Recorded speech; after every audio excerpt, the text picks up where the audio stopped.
A fair bit has happened since my last garden update in January. It is now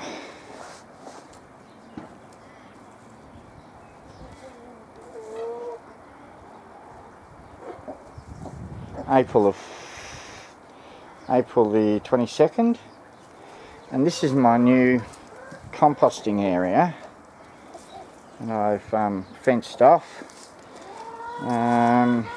Come around here, I've got a couple of garden beds. Now you can see that one of my chickens is in there happily scratching away, which I don't really want them to do, so what I'm going to do is raise this fence. I've just bought some more chicken wire, and we're going to raise that up so they can't get in. The other problem here is that I'm not really sure that I'm going to get enough sun on these beds, but we're going to give it a go. My chickens all seem to be doing quite healthy. Oh, I've got a broody hen that I'll show you. She's decided not to go broody in the normal pens. She is round the back here. Oh, well, there's her eggs. She must be out having a poo and some something to eat. So she doesn't leave them very often.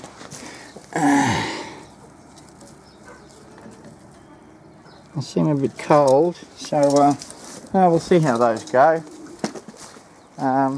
Where is she?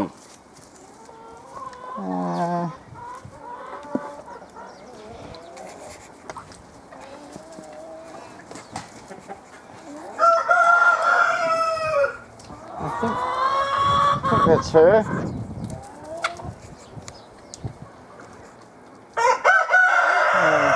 Anyway, oh no, there she is. There she is. This is my broody hen.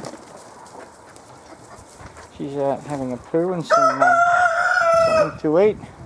It's my one of my roosters, and they're having a talking competition. Come around here.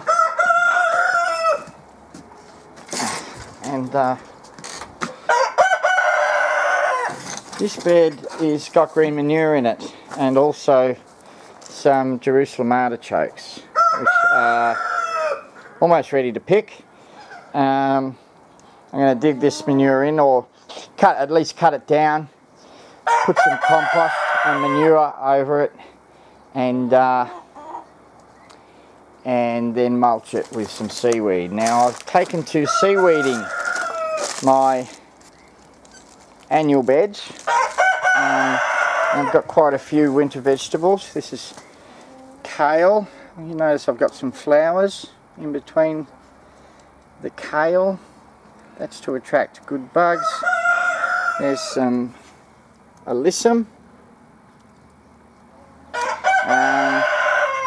These are collards. A row of 4 collards. They're American, but they're like a cross between a cabbage and a kale. These are my collies.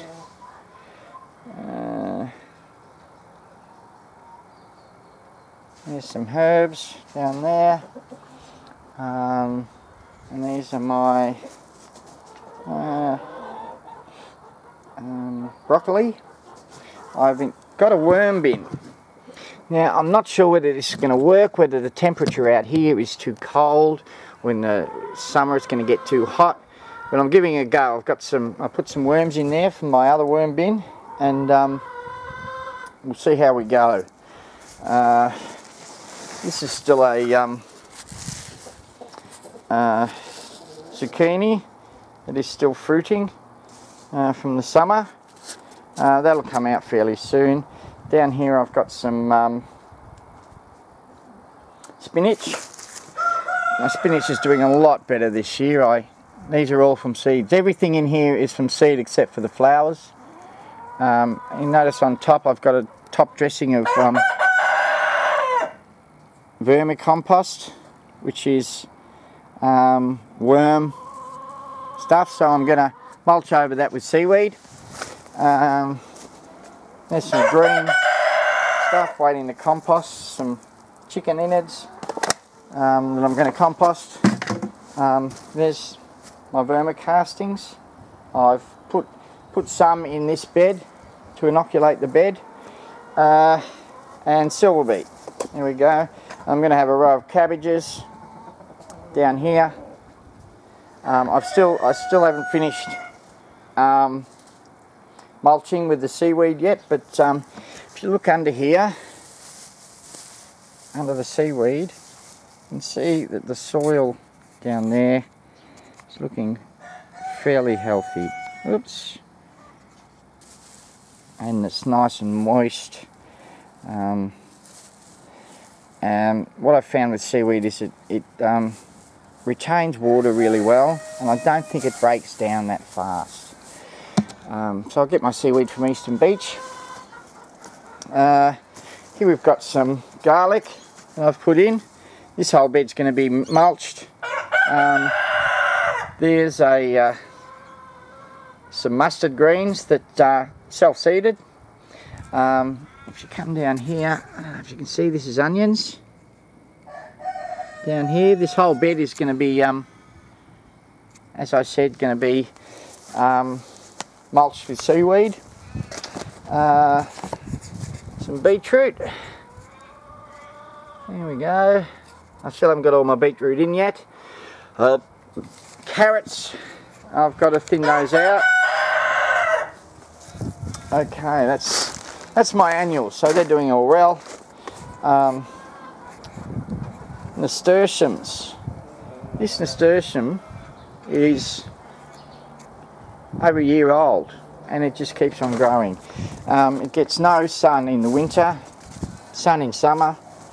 So anyway, nasturtiums are really good for attracting good bugs. There's some comfrey down there. I use that for compost and comfrey tea, and there's more comfrey in my raspberry bushes that are taking the winter off. More comfrey down here. I've got a row of acacias along here, fairly thickly spread for mulching. Now, as we come out in the front, you see this is really overgrown. So I'm in the process of chopping and dropping a lot of this stuff, and I'll give you a look at it after I've chopped and dropped. But here's one of my ballerina apple trees, looking okay. Once I've chopped and dropped, it'll open up and give it a bit more sun. These are Tagasaste, tree lucerne, or acacias, tree lucerne. My other ballerina apple,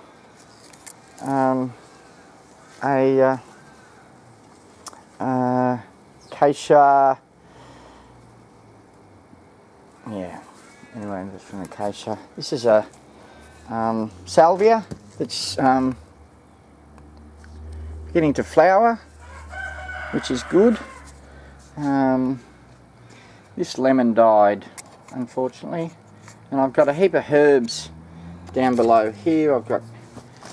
And they look okay. I pick them now and again. I've got some around the back here. I have I'll come through here. I have a passion fruit vine, and it is flowering.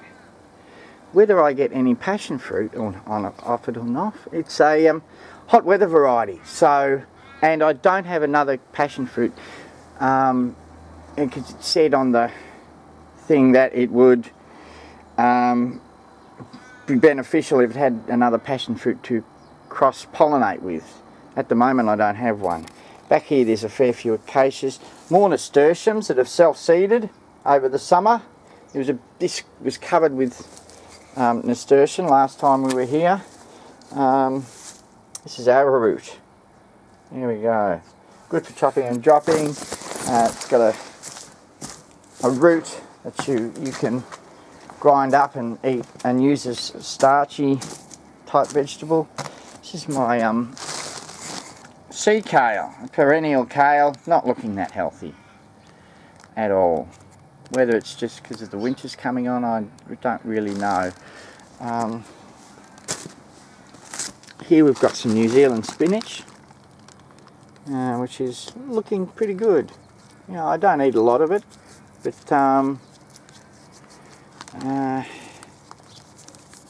this is a lime balm.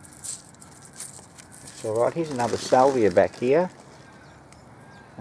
There's the flower.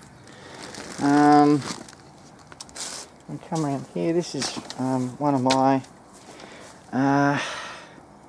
feijoas. There we go.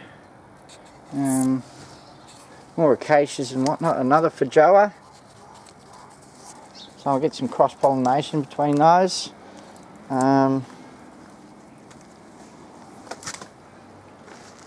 An orange tree here. That is, yeah, you know, it's not showing any new growth, so I'm slightly worried. But see how that one goes. There's some berry bushes here, some Logan berries and some blackberries, so I haven't had much fruit off those. But along here's a lot of acacias. I've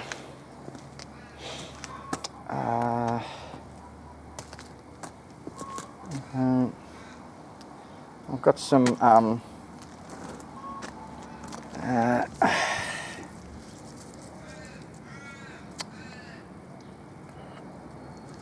herbs along here just to attract good bugs. This mandarin almost died, but it's come back to life. I'm in the process of cutting all this back and chopping and dropping it, and I put down a layer of poo, then a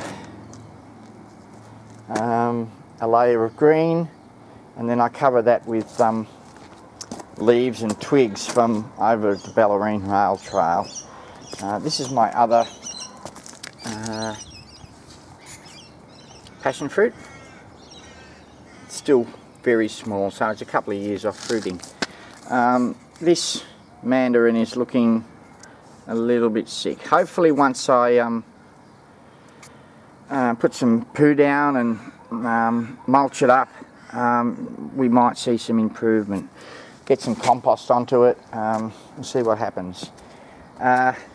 My pumpkins were a complete failure this summer.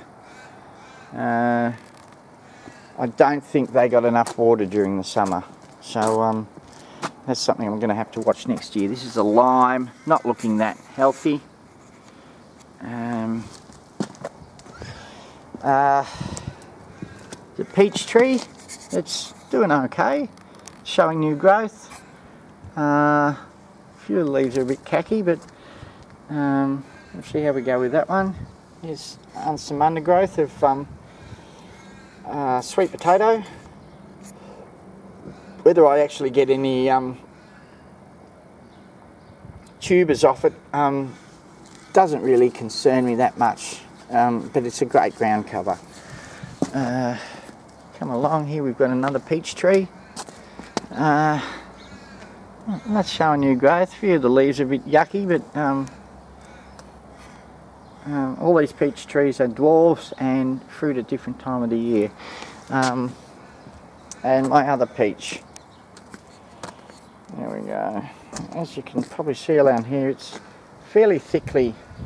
So what I'm doing is I'm cutting it down. This is my capsicum that overwintered.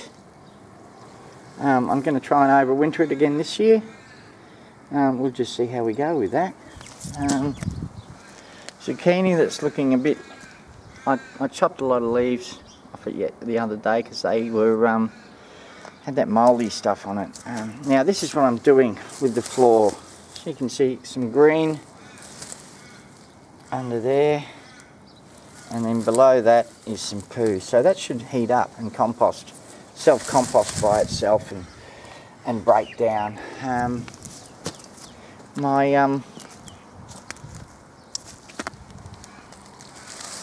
These are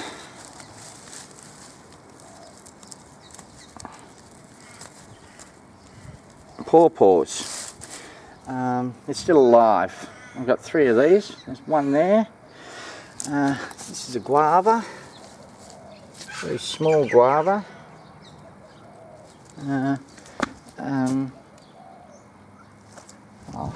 One pawpaw, 2 pawpaws, and 3 pawpaws.